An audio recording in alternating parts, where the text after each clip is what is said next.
الحمد لله رب العالمين والصلاة والسلام ومن تبعهم لإحسان إلى يوم الدين. أقول قول هذا استغفر الله ولكم فاستغفره إنه هو الغفور الرحيم. قال الله تعالى في القرآن الكريم: أعوذ بالله من الشيطان الرجيم. بسم الله الرحمن الرحيم. إنا أعطيناك الكوثر فصل لربك وانحر إن شانئك هو الأبتر. সুপ্রিয় দর্শক শ্রোতা, পবিত্র কুরআনুল কারীমের 108 নম্বর সূরা আল কাউসার আমি আপনাদের সামনে তেলাওয়াত করলাম। ইনশাআল্লাহ আল্লাহ পাক রব্বুল আলামিন যদি তৌফিক দান করেন, সূরা আল কাউসার সম্পর্কে আমি আপনাদের সামনে কিছু বিষয় উপস্থাপন করব। আল্লাহ সুবহানাহু তাআলার নিকট তৌফিক কামনা করে শুরু করছি আজকের আলোচনা। সূরাটির নামকরণ ইন্না আ'তাইনাকাল কাউসার।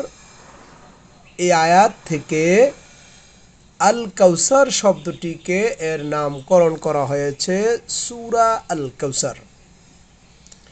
নাজিলের সময়কাল, এই সূরাটি কোন সময় নাজিল হয়েছে তা নিয়ে মুফাসসিরিন কেরামগণ বিভিন্ন কথা বলেছেন। তার মধ্যে ইবনে মারদুইয়া হযরত ইবনে আব্বাস রাদিয়াল্লাহু তাআলা আনহু, হযরত আব্দুল্লাহ ইবনে জুবাইর রাদিয়াল্লাহু তাআলা আনহু, উম্মাহাতুল মুমিনিন হযরত আয়েশা সিদ্দিকা রাদিয়াল্লাহু তাআলা আনহু বর্ণনা করেন যে এটি মক্কি সূরা। কলবি, মুকাতিল একে মক্কি সূরা বলেন। অধিকাংশ তাফসীর কারকগণও এই মত প্রকাশ করেন বা পোষণ করেন, কিন্তু হযরত হাসান বসরি, ইকরামা, মুজাহিদ, কাতাদা একে মাদানী সূরা বলেন। ইমাম সুয়ুতি তার ইতকান গ্রন্থে এই বক্তব্যটিকেই সঠিক বলে গণ্য করেছেন। ইমাম মুসলিমও তার শরহে মুসলিম গ্রন্থে এটিকে প্রাধান্য দিয়েছেন। এর কারণ বলা হচ্ছে ইমাম আহমদ, ইমাম মুসলিম, ইমাম আবু দাউদ, নাসাঈ, ইবনে আবি শায়বা, ইমাম ইবনুল মুনজির, ইবনে মারদুইয়া, ইমাম বাইহাকি ইত্যাদি মুহাদ্দিসগণ হযরত আনাস বিন মালিক রাদিয়াল্লাহু তাআলা আনহুর হাদিসটিকে গুরুত্ব দিয়েছেন। এ ব্যাপারে হাদিসে বলা হয়েছে, নবী সাল্লাল্লাহু আলাইহি সাল্লাম আমাদের মধ্যে অবস্থান করেছিলেন। এ সময় তিনি তন্দ্রাচ্ছন্ন হয়ে পড়েছিলেন। এরপর তিনি মুস্কি হাসতে হাসতে তার মাথা উঠালেন। কোন কোন রওয়ায়াতে বলা হয়েছে, লোকেরা জিজ্ঞাসা করলো, আপনি মুস্কি হাসছেন কেন? আবার কোন কোন রওয়ায়াতে বলা হয়েছে, তিনি নিজেই লোকদেরকে বললেন, এক্ষুনি আমার উপর এই সূরাটি নাজিল হয়েছে। অতঃপর তিনি বিসমিল্লাহির রহমানির রহিম বলে সূরা আল কাউসার পড়লেন। এরপর তিনি জিজ্ঞাসা করলেন, তোমরা জানো কাউসার কি? সাহাবায়ে কেরামগণ উত্তর দিলেন, আল্লাহ এবং তার রাসূলই ভালো জানেন। তিনি বললেন, সেটি একটি নহর, আমার রব আমাকে জান্নাতে সেটি দান করেছেন। এ সম্পর্কে এই হাদিসটির ভিত্তিতে এই সূরাটি মাদানী বলার কারণ হচ্ছে এই যে হযরত আনাস রাদিয়াল্লাহু তাআলা আনহু মক্কা নয় বরং মদিনায় ছিলেন। এই সূরাটি মাদানী হবার প্রমাণ হচ্ছে এই যে তিনি বলেছেন তার উপস্থিতি এই সূরাটি নাজিল হয়েছে। কিন্তু প্রথমত এটা হযরত আনাস রাদিয়াল্লাহু তাআলা আনহু থেকেই ইমাম আহমদ, বুখারী, মুসলিম, আবু দাউদ, তিরমিজি, ইবনে জারির রিওয়ায়াত করেছেন যে জান্নাতে এই নহরটি কাউসার রাসূল সাল্লাল্লাহু আলাইহি ওয়াসাল্লামকে মেরাজের দিন দেখানো হয়েছিল। আর সবাই জানেন মেরাজের ঘটনা মক্কায় অনুষ্ঠিত হয়েছিল হিজরতের আগে। দ্বিতীয় মেরাজে যেখানে মহান আল্লাহ তাআলা তার রাসূল সাল্লাল্লাহু আলাইহি সাল্লামকে কেবলমাত্র এটি দান করারই খবর দেননি এবং এটিকে তাকে দেখিয়ে দিয়েছিলেন, সেখানে আবার তাকে এর সুসংবাদ দেওয়ার জন্য মদিনায়ে তাইয়্যিবায় সূরা কাউসার নাজিল করার কোনো প্রয়োজন পড়ে না। তৃতীয়, যদি হযরত আনাস রাদিয়াল্লাহু তাআলা আনহুর উপর উল্লিখিত বর্ণনা অনুযায়ী রাসূলুল্লাহ সাল্লাল্লাহু আলাইহি সাল্লাম নিজেই সাহাবাদের একটি সমাবেশে সূরা আল কাউসার নাজিল হবার খবর দিয়ে থাকেন, তার অর্থ হচ্ছে এই যে প্রথমবার এই সূরাটি নাজিল হলো, তাহলে হযরত আয়েশা রাদিয়াল্লাহু তাআলা আনহু, আব্দুল্লাহ ইবনে আব্বাস এবং আব্দুল্লাহ ইবনে জুবাইরের মতো সতর্ক সাহাবাদের পক্ষে কিভাবে এই সূরাটিকে মক্কি বলে গণ্য করা সম্ভব। অন্যদিকে মুফাসসিরিন কেরামগণ অধিকাংশই বা কেমন করে এই মত প্রকাশ করেন বা মক্কি বলে সূরাটিকে গণ্য করেন, এই ব্যাপারটি নিয়ে চিন্তা ভাবনা করলে হযরত আনাস রাদিয়াল্লাহু তাআলা আনহু এর রিওয়ায়াতের মধ্যে একটি ফাঁক রয়েছে বলে পরিষ্কার মনে হয়। যে মজলিসে রাসূলুল্লাহ সাল্লাল্লাহু আলাইহি সাল্লাম এ কথা বলেছিলেন, সেখানে আগ থেকে কি কথাবার্তা বলছিল তার কোনো বিস্তারিত বিবরণ তাতে নেই। সম্ভবত সে সময় রাসূলুল্লাহ সাল্লাল্লাহু আলাইহি সাল্লাম কোনো ব্যাপারে কিছু বলছিলেন, এমন সময় ওহির মাধ্যমে তাকে জানানো হলো সূরা আল কাউসার সংশ্লিষ্ট ব্যাপারটির উপর আলোকপাত করা হয়েছে। আর তখন তিনি এই কথাটি এভাবে বলেছেন, আমার প্রতি এই সূরাটি নাজিল হয়েছে। এ ধরনের ঘটনা কয়েকবার ঘটেছে, তাই মুফাসসিরিন কেরামগণ কোনো আয়াত সম্পর্কে বলেছেন সেগুলি দুবার নাজিল হয়েছে। দ্বিতীয়বার নাজিল হওয়ার অর্থ হলো আয়াত তো আগেই নাজিল হয়েছে, কিন্তু দ্বিতীয়বার কোনো সময় ওহির মাধ্যমে নবী সাল্লাল্লাহু আলাইহি সাল্লামের দৃষ্টি ওই আয়াতের প্রতি আকৃষ্ট করা হয়ে থাকবে। এ ধরনের রওয়ায়াতের কোনো আয়াত নাজিল হওয়ার কথা উল্লেখ থাকাটা মক্কি বা মাদানী হবার বিষয়ে সিদ্ধান্ত গ্রহণ করার জন্য যথেষ্ট নয়। হযরত আনাস রাদিয়াল্লাহু তাআলা আনহুর রেয়াতটি যদি সন্দেহের সৃষ্টি করার মতো কারণ না হয়, তাহলে সূরা কাউসার সমগ্র বক্তব্যটি মক্কায় মুআজ্জামায় নাজিল হওয়ার সপক্ষে সাক্ষ্য পেশ করে। এমন এক সময় নাজিল হওয়ার সাক্ষ্য পেশ করে যখন রাসূল সাল্লাল্লাহু আলাইহি সাল্লাম অত্যন্ত কঠিন হতাশাব্যঞ্জক অবস্থার সম্মুখীন হয়েছিলেন। ঐতিহাসিক পটভূমিতে আল্লাহ সুবহানাহু তাআলা মহান রাসূলুল্লাহ সাল্লাল্লাহু আলাইহি ওয়াসাল্লামের উপর এই সূরাটি নাজিল করেন।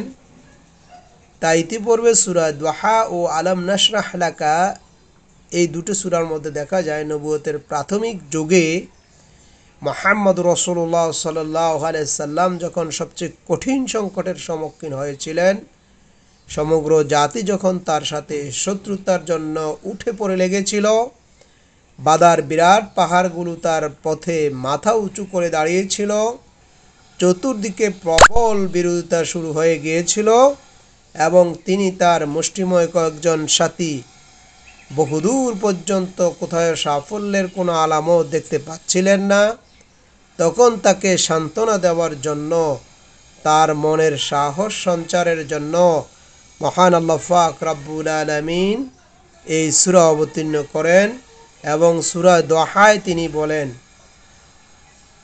ওয়ালাল আখিরাতু খায়রুল লাকা মিনাল উলা ওয়ালাসাউফা ইউতিকা রাব্বুকা ফাতারদা। আর অবশ্যই তোমার জন্য পরবর্তী যুগ অর্থাৎ প্রত্যেক যুগের পরের যুগ পূর্ববর্তী যুগের চেয়ে ভালো হবে এবং শীঘ্রই তোমার রব তোমাকে এমন কিছু দান করবেন যাতে তুমি অত্যন্ত খুশি হয়ে যাবে। অন্যদিকে সূরা আলাম নাশরাহ লাকায় আল্লাহ পাক রব্বুল আলামিন বলেন, ওয়া রাফা'না লাকা যিকরাক, আমি তোমার জন্য আওয়াজ বুলন্দ করে দিয়েছি। অর্থাৎ শত্রুরা সারা দেশে তোমার দুর্নাম ছড়িয়ে বেড়াচ্ছে, কিন্তু তাদের ইহার বিরুদ্ধে আমি তোমার নাম উজ্জ্বল করার এবং তোমাকে সুখ্যাতি দান করার ব্যবস্থা করে দিয়েছি। একই সাথে আরো বলেন ফাইন্না মাআল উসরি ইউসরান, ইন্না মাআল উসরি ইউসরা। কাজেই প্রকৃতপক্ষে সংকীর্ণতার সাথে প্রশস্ততা আছে, নিশ্চিতভাবে সংকীর্ণতার সাথে প্রশস্ততা আছে। অর্থাৎ বর্তমান কঠিন অবস্থা দেখে পেরেশান হয়েও না, শীঘ্রই এই দুঃখের দিন শেষ হয়ে যাচ্ছে এবং সাফল্যের যুগ তো শুরু হয়ে যাচ্ছে।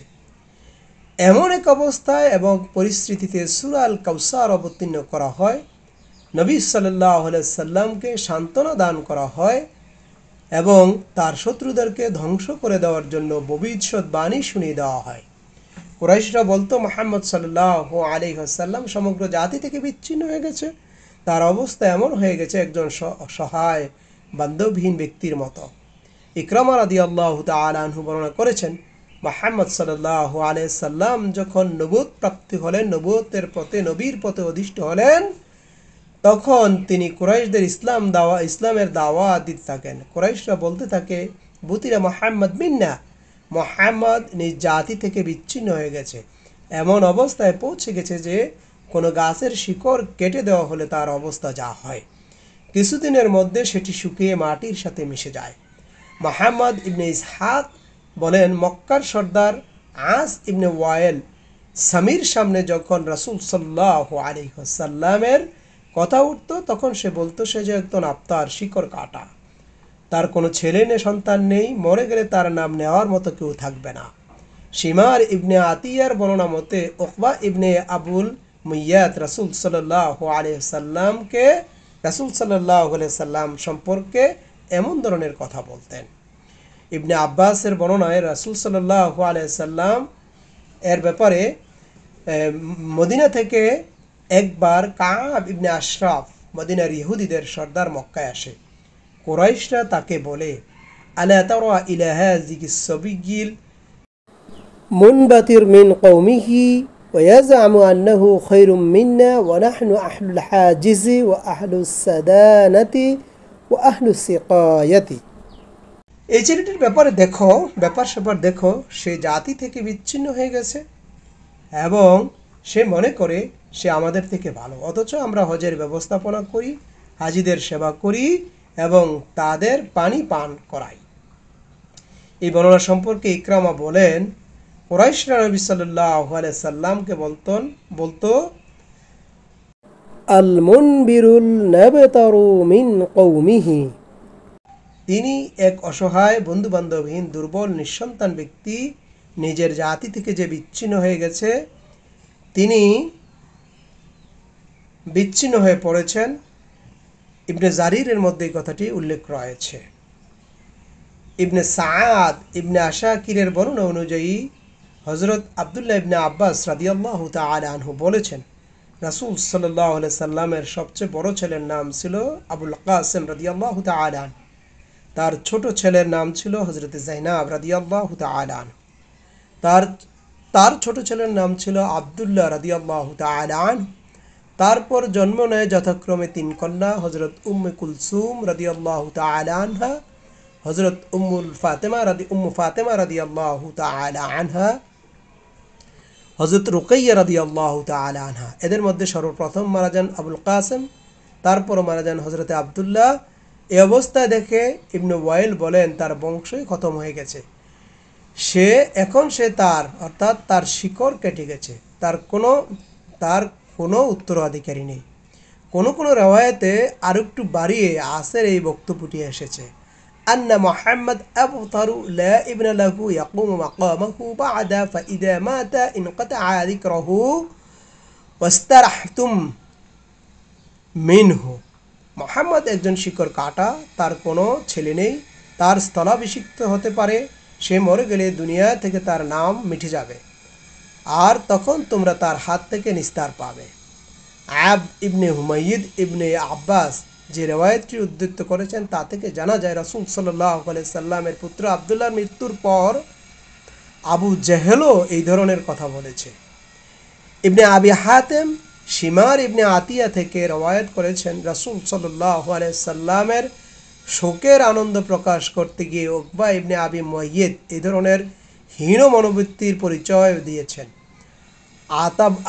আতা বলেন, রাসূল সাল্লাল্লাহু আলাইহি সাল্লামের দ্বিতীয় পুত্রের ইন্তেকালের পর চাচা আবু লাহাব, তার ঘর ছিল রাসূল সাল্লাল্লাহু আলাইহি সাল্লামের ঘরের সাথে লাগোয়া, দৌড়ে মুশরিকদের কাছে চলে যায় এবং তাদের এই সুখবর দেয়, বুতিরা মুহাম্মদ লাইলাতান, বুতিরা মুহাম্মদ লাইলা, রাতে মুহাম্মদ সন্তান হারা হয়ে গেছে, তার শিকড় কেটে গেছে। এ ধরনের চরম হতাশাব্যঞ্জক পরিস্থিতিতে নবী সাল্লাল্লাহু আলাইহি ওয়াসাল্লামের উপর এই সূরা কাউসার অবতীর্ণ হয়। তিনি কেবল আল্লাহর বন্দেগী করতেন এবং আল্লাহর সাথে অন্য কাউকে শরীক করা থেকে প্রকাশ্যে প্রত্যাখ্যান করেছিলেন। এ কারণে কুরাইশরা ছিল তার প্রতি বিরূপ। এই জন্য নবুয়ত লাভের আগে সমগ্র জাতির মধ্যে তার যে মর্যাদা ছিল, নবুয়তের পর তা ছিনিয়ে নেওয়া হয়েছিল। তাকে একরকম জাতি গোত্র থেকে বিচ্ছিন্ন করে দেওয়া হয়েছিল। তার সঙ্গী সাথী ছিলেন মাত্র মুষ্টিময় কয়েকজন লোক, তারাও ছিলেন বন্ধুবান্ধব ও সহায় সম্বলহীন। তারাও জুলুম নিপীড়ন সহ্য করে চলছিলেন। এই সাথে তাকে একের পর এক সন্তানের মৃত্যুতে তার উপর যেন দুঃখের পাহাড় ও শোকের পাহাড় ভেঙে পড়েছিল। এ সময় আত্মীয় স্বজন, জাতি গোষ্ঠী ও প্রতিবেশীদের পক্ষ থেকে সহানুভূতি প্রকাশ ও সান্ত্বনা বাণীর শোনার পরিবর্তে আনন্দ উচ্ছ্বাস করেছিল। এমন একজন লোক যিনি শুধু আপন লোকের সাথেই নয়, অপরিচিত ও অনাত্মীয়র সাথেও সবসময় পরম প্রীতিপূর্ণ সহানুভূতিশীল ব্যবহার করে চলছিলেন, তার বিরুদ্ধে এ ধরনের বিভিন্ন অপ্রীতিকর কথা ও আচরণ তার মন ভেঙে দেওয়ার জন্য যথেষ্ট ছিল। এ অবস্থায় ছোট্ট একটি সূরা বা বাক্য আল্লাহ তাআলা অবতীর্ণের মাধ্যমে এমন সুখবর দেন, যার চাইতে বড় সুখবর দুনিয়ার কোনো মানুষকে কোনোদিন দেওয়া হয়নি। একই সঙ্গে তাকে এই সিদ্ধান্ত শুনিয়ে দেওয়া হয় যে তার বিরোধীকারীদের শিকড় কেটে যাবে। সূরার অনুবাদ। হে নবী, আমি আপনাকে কাউসার দান করেছি, কাজেই আপনি নিজের রবের জন্য সালাত আদায় করুন এবং কুরবানি করুন। নিশ্চয় আপনার দুশমনরাই আফতার বা লেজ কাটা। ব্যাখ্যা ১.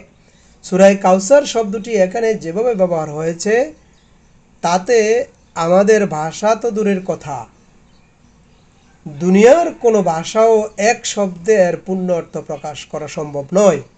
এই শব্দটি মূলত কাসরাত থেকে বিপুল বা অত্যধিক পরিমাণ অর্থে বুঝায়। এর অর্থ ব্যবহৃত হয়েছে, এর আবিধানিক অর্থ হচ্ছে সীমাহীন আধিক্য।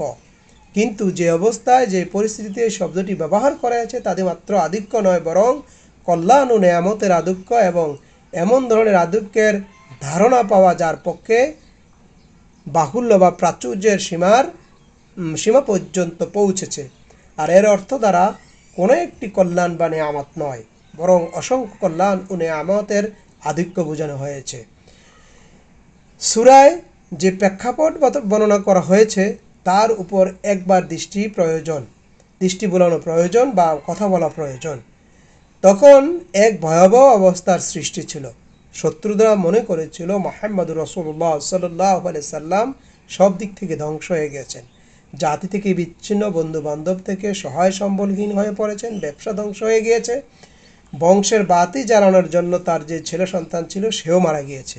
আবার তিনি এমন কথা সারা আরব দেশের কোনো একটি লোকও তার কথার কান দিতে প্রস্তুত নয়।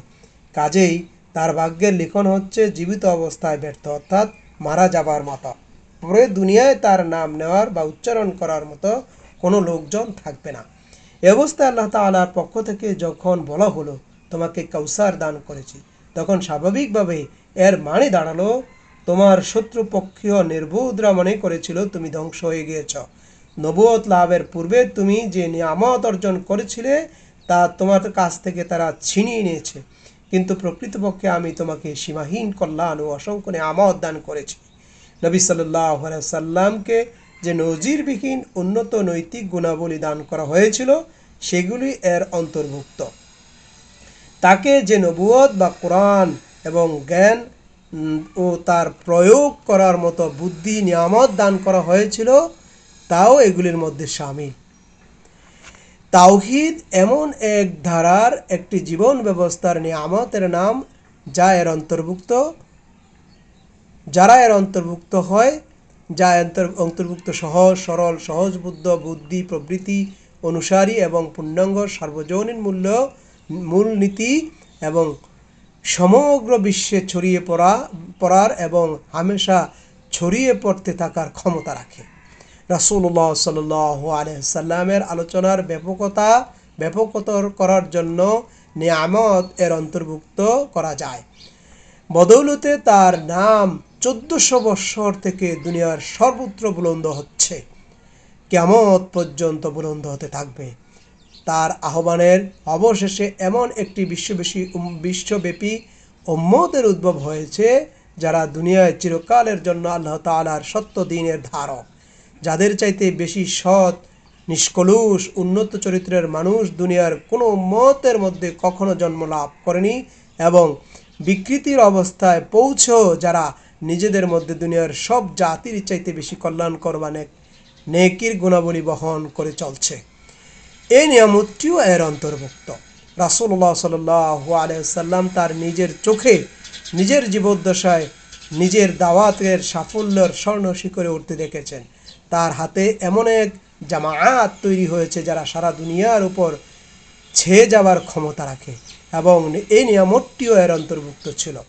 ছেলে সন্তান থেকে বঞ্চিত হওয়ার পর শত্রুরা মনে করত তার নাম নিশানা দুনিয়া থেকে মিটে যাবে, কিন্তু আল্লাহ সুবহানাহু ওয়া তাআলা মুসলমান আকারে তাকে এমন ধরনের আধ্যাত্মিক সন্তান দিয়েই ক্ষান্ত হননি যারা কিয়ামত পর্যন্ত সারা দুনিয়ায় তার নাম বুলন্দ করতে থাকবে, এবং তাকে শুধুমাত্র একটি কন্যা হযরত ফাতেমা রাদিয়াল্লাহু তাআলা আনহুর মাধ্যমে এর চাইতে বিপুল পরিমাণ রক্ত মাংসের সন্তান দান করেছেন, যারা সারা দুনিয়ায় ছড়িয়ে ছিটিয়ে এবং মহান নবীর সাথে সম্পর্ক যাদের সবচাইতে বড় অহংকার। এটি একটি বড় নেয়ামতের অন্তর্ভুক্ত। নেয়ামতগুলি আল্লাহ তাআলা তার নবী সাল্লাল্লাহু আলাইহি সাল্লামকে মোর জগতে দান করেছেন, এই দুনিয়াতেই দান করেছেন, এবং আল্লাহ সুবহানাহু ওয়া তাআলা রাসূল সাল্লাল্লাহু আলাইহি সাল্লামকে এই দুনিয়ায় যে নেয়ামত দান করেছেন তার পরিমাণ যে কত ব্যক্তি দুনিয়ার লোকেরাও এটি দেখেছে।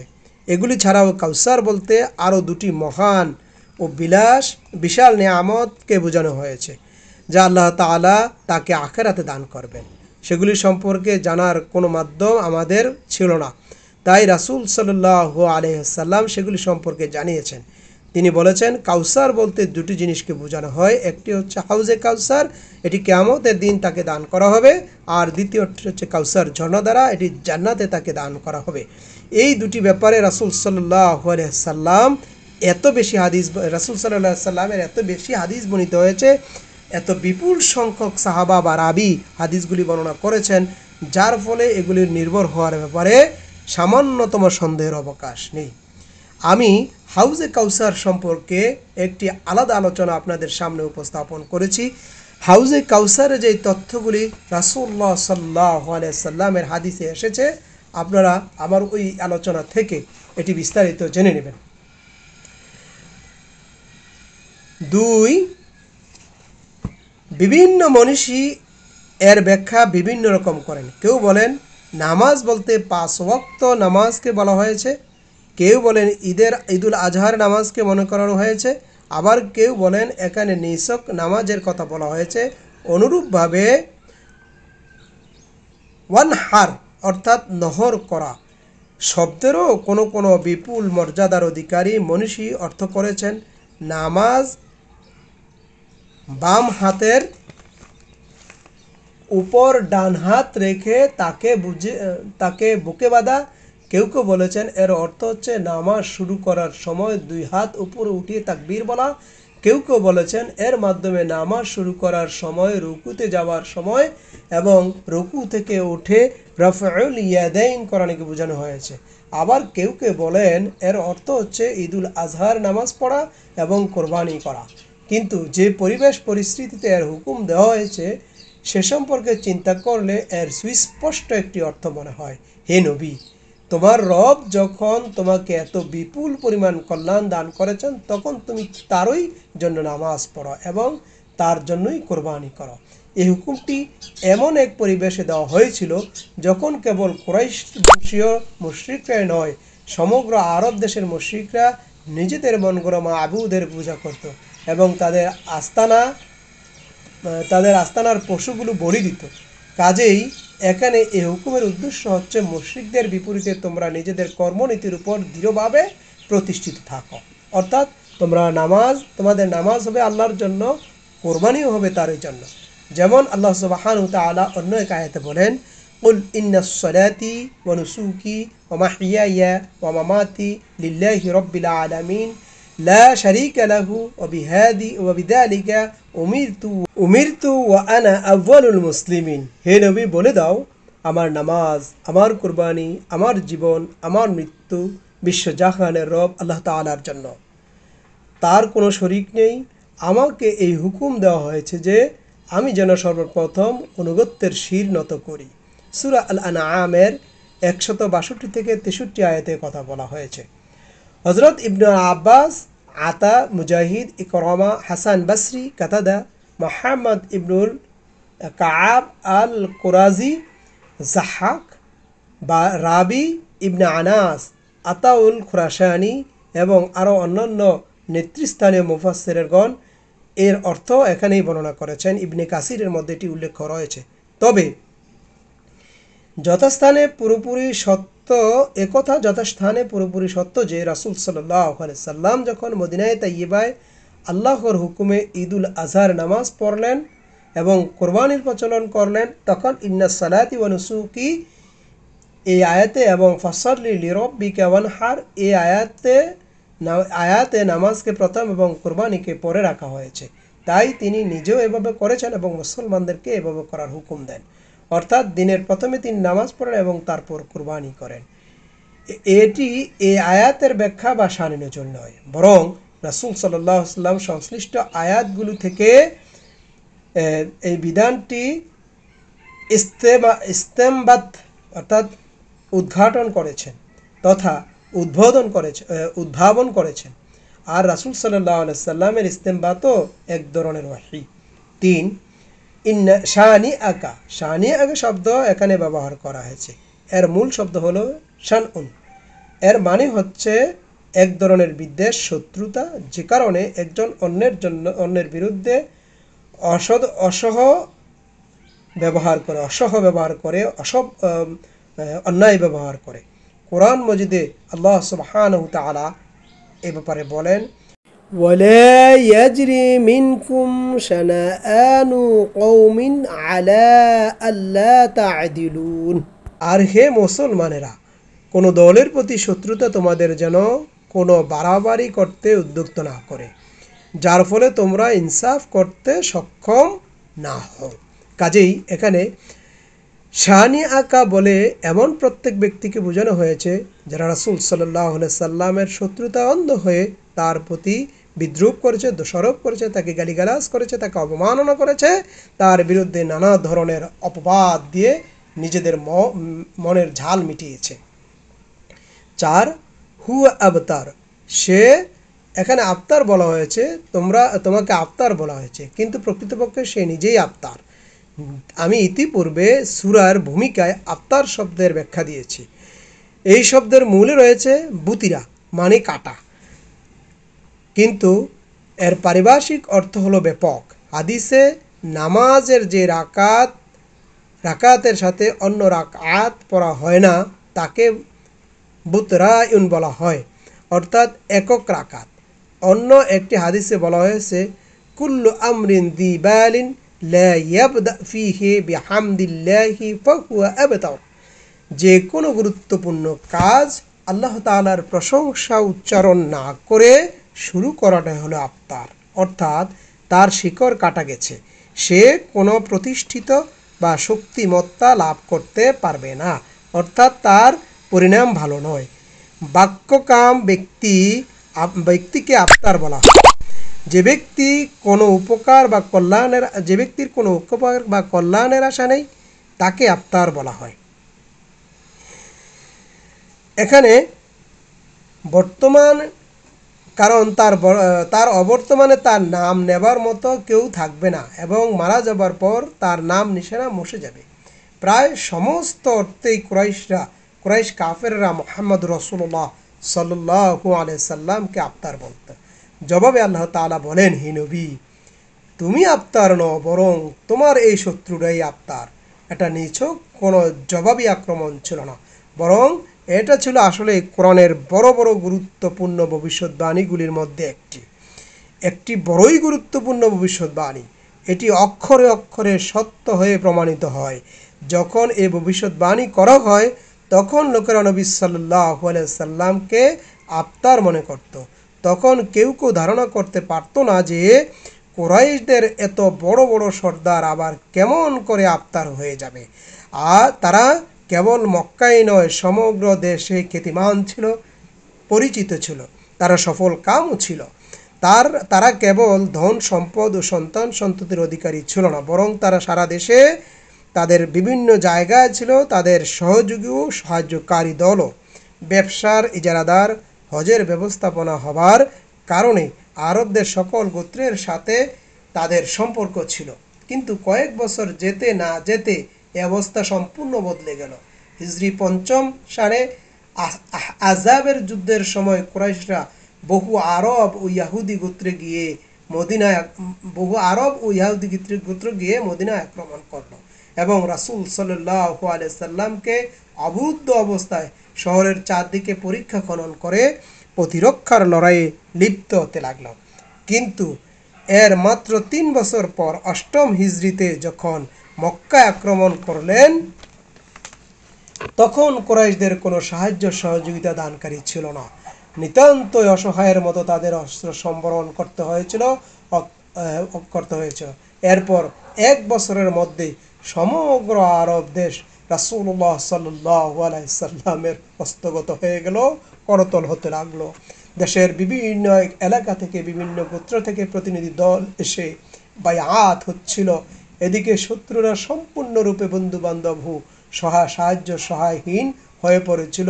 তারপর তাদের নাম নিশানা দুনিয়া থেকে এমনভাবে মুছে গেল যে তাদের সন্তানরা কেউ আজ পর্যন্ত বেঁচে থাকলেও তাদের কেউ আজ জানে না সে আবু জাহেল আর আবু লাহাব, আস ইবনে ওয়াইল বা উকবা ইবনে আবি মুআত ইত্যাদি ইসলামের শত্রুদের সন্তানেরা। আর কেউ জানলেও সে নিজেকে এদের সন্তান বলে পরিচয় দিতে প্রস্তুত নয়। বিপরীত পক্ষে রাসূলুল্লাহ সাল্লাল্লাহু আলাইহি সাল্লামের পরিবারবর্গের উপর আল্লাহ আজ সারা দুনিয়ায় দুরূদ পড়া হয়। কোটি কোটি মানুষ, কোটি কোটি মুসলমান তার সাথে সম্পর্কিত হবার কারণে গর্ব করে। লাখো লাখো লোক তার সাথে নয়, বরং তার পরিবার পরিজনের, এমনকি তার সাথীদের পরিবার পরিজনের সাথে সম্পর্ক হওয়াকে গৌরবের মনে করে। এখানেই কেউ সাইয়্যেদ, কেউ উলুবি, কেউ আব্বাসি, কেউ হাশিমি, কেউ সিদ্দিকি, কেউ ফারুকি, কেউ উসমানি, কেউ জুবাইরি, কেউ আনসারি, কিন্তু নামমাত্র কোনো আবু জাহেল, আবু লাহাবি পাওয়া যায় না।